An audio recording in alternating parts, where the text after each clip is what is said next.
Sicilian style. Today we're making Sicilian pizza on a sheet pan.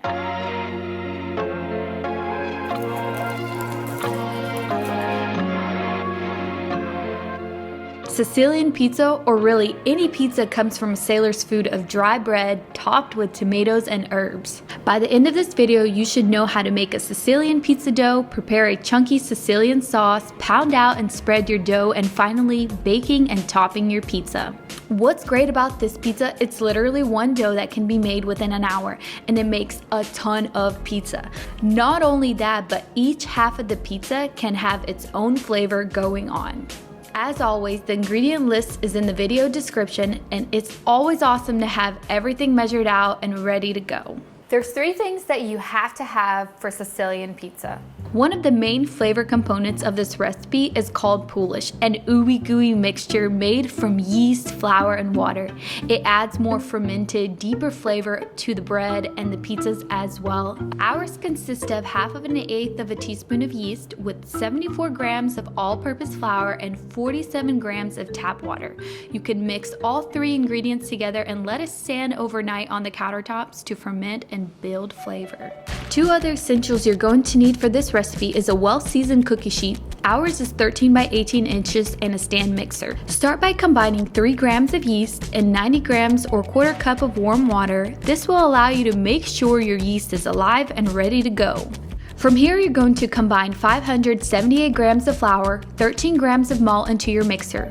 For more on the malt powder, watch our Chicago deep dish pizza video. Run your mixer for about 30 seconds, letting everything mix well together. Pour your 355 grams or 1.5 cup of ice water into your mixer bowl, followed by yeast and warm water mixture, and mix on low for 1 minute. Once the dough begins to come together, we can switch to our dough hook. This also is a good time to throw in your 7 grams of salt and the tablespoon of olive oil. You're going to run the mixer for about 5 to 6 minutes. Don't worry, your dough is going to be slightly sticky, which is normal. To handle your dough, you're going to wet your hands really well. This will help you handle the dough. Pour a 1/4 cup of oil into the sheet pan. We're using a blend of mostly vegetable oil mixed with 20% of olive oil. This helps raise the smoke point since we're cooking this pizza on a pretty high heat. Use a brush to spread the oil up all over the pan and up the sides as well. Drop your dough out into the sheet pan and brush the top with the brush you're using for the pan. Press your dough out using spread fingers to begin building the stretchiness in your dough. From here, you're going to cover the pan with plastic wrap and let it sit for about 20 minutes. This will let the dough relax and give you an easier time to stretching it out in the pan. If you want to make it today, then go ahead and preheat the oven to 450 degrees. You usually want to preheat your oven for about an hour before making the pizza, especially if you're using pizza stones. We're going to go ahead and make our sauce while we wait for our dough to relax for those 20 minutes. The difference between regular sauce and Sicilian sauce is that it revolves around a lot more spices as well as primarily tomato sauce ingredients being crushed tomatoes. You're going to start by straining a can of whole tomatoes into a sieve. From here, you're going to use your hands to crush the tomatoes into smaller, different sized pieces. And into your sauce goes 1 1/2 or 1 grams of dried oregano, 1 teaspoon or 3 grams of garlic powder, 1 teaspoon or 5 grams of fine sea or kosher salt, and also a teaspoon of basil. Combine your spice mix, tomato paste, and crushed tomatoes with your hand-torn batch you made earlier. Drizzle a little bit of olive oil on top as well and mix until done. Alright, let's start banging out this dough. Grab some oil from the pan so your hands don't stick to the dough. You want to spread your fingers out and press the dough out towards the edges of the pan. Don't make it go all the way to the edges. We're going to do another 15-minute rest period. You don't want your dough to tear, so try to mostly spread it with the spread finger technique. After letting it sit for about 15 minutes, we're going to use the same technique, turning the pan 90 degrees to get it from all the sides. Stretch your corners to the corner of the pan and press down so that it stays there.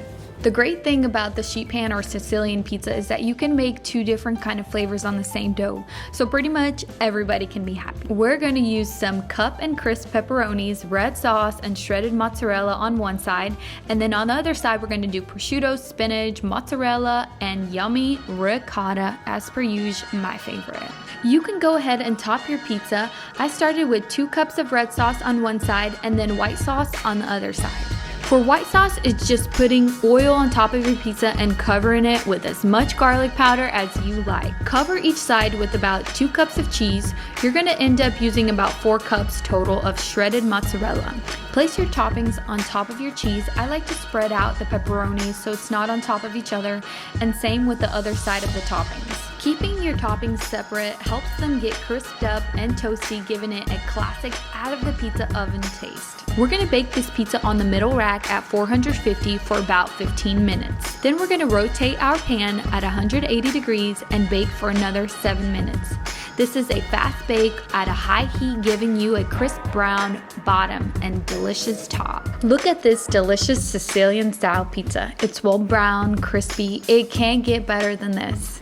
It's tender, crispy, and the mozzarella is salty, and the tomato sauce is sweet. It's literally the perfect combination. And now, of course, we're gonna dig right in.